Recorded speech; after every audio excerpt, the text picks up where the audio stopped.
DRC wamekuwa nchini Tanzania walipokita kambi kwa siku chache wakicheza mechi ya kirafiki dhidi ya timu ya Jamus kutoka Sudan Kusini.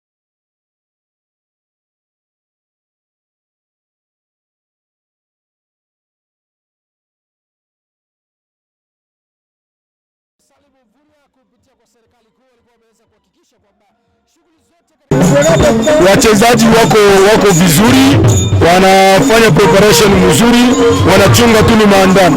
For us there is an advantage because as along Kenya is hosting us, but I know Congolese there are many here, and I will show the show the way we can do.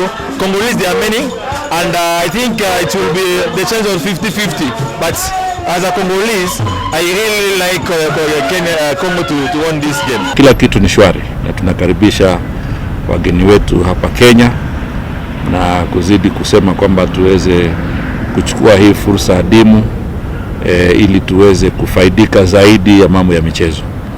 Sababu nchi yetu ni nzuri kwa utalii, ni nzuri kwa biashara, na kwa sababu tumekuja hapa ni kwa sababu pia tunajua hapa ndiyo mwanzo wa kituo ambao watu watakuwa wamefika Kenya.